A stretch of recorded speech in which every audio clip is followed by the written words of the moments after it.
Hello, this is Richard Amoroso from the Philadelphia Orchestra. In today's video, we're going to learn the ricochet stroke and all the fundamentals and how to do it and make it easy. Let's just start with how ricochet works. The ricochet stroke is actually quite easy. It's just a matter of dropping the bow on the string. Okay? The hard thing is controlling it and knowing how to kind of do it in a rhythmic fashion. Okay? So let's just start by dropping it and not controlling it whatsoever. As you can see, I'm not making much sound because I'm just dropping it. We need to add some sound, so what we want to do then is drop it from more of a diagonal and then keep moving it somewhat horizontally. Okay, it's not really that hard. Once we've learned to sort of drop the bow and get a feel for it, we want to then learn how to get the bow to stop. And usually we stop it with an extra bow going in an up bow motion. So, okay, and all I'm doing is basically kind of doing a ricochet in the opposite direction. Okay, now you see I'm dropping it from a very large distance, and then I'm kind of moving the bow in the opposite direction for the up bow. So it's just say down, down, up.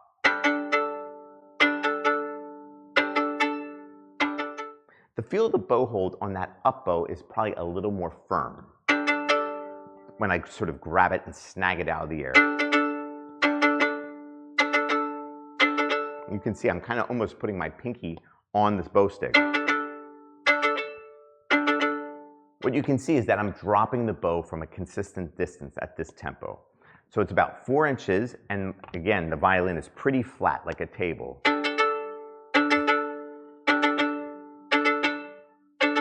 Now, if I want to go faster, I'm going to drop it closer to the string.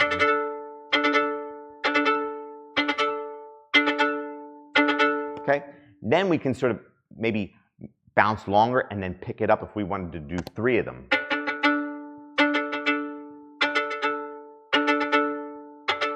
Okay? But you can see that the motion is definitely pretty much of a diagonal. Slightly, okay? Then if we want to add another one and we want to go faster, again, closer to the string, and then we're going to do a quick up.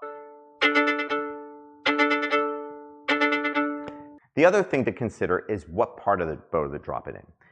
It's easier to kind of get a loud sound if we're a little closer to the frog.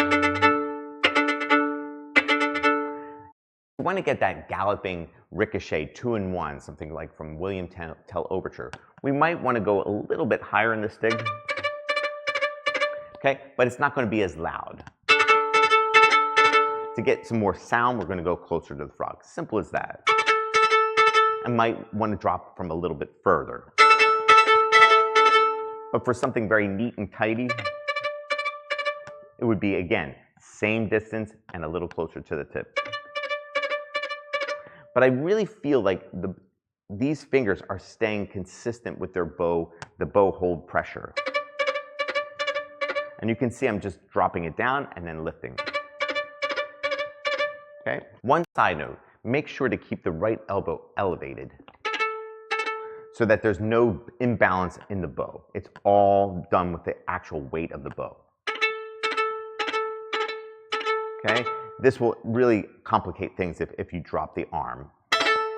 Okay? You can make it can work, but it's not recommended. Recommended practice drills are varying speeds with the metronome and varying numbers of strokes, 2s, 3s, and 4s. And you can turn the metronome faster and slower and slower, depending on what you want to do. But then do it again with 3s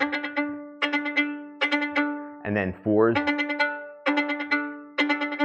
Okay? And again, experiment where the bow really bounces the best. A lot of experimentation really goes a long way in finding the right balance point.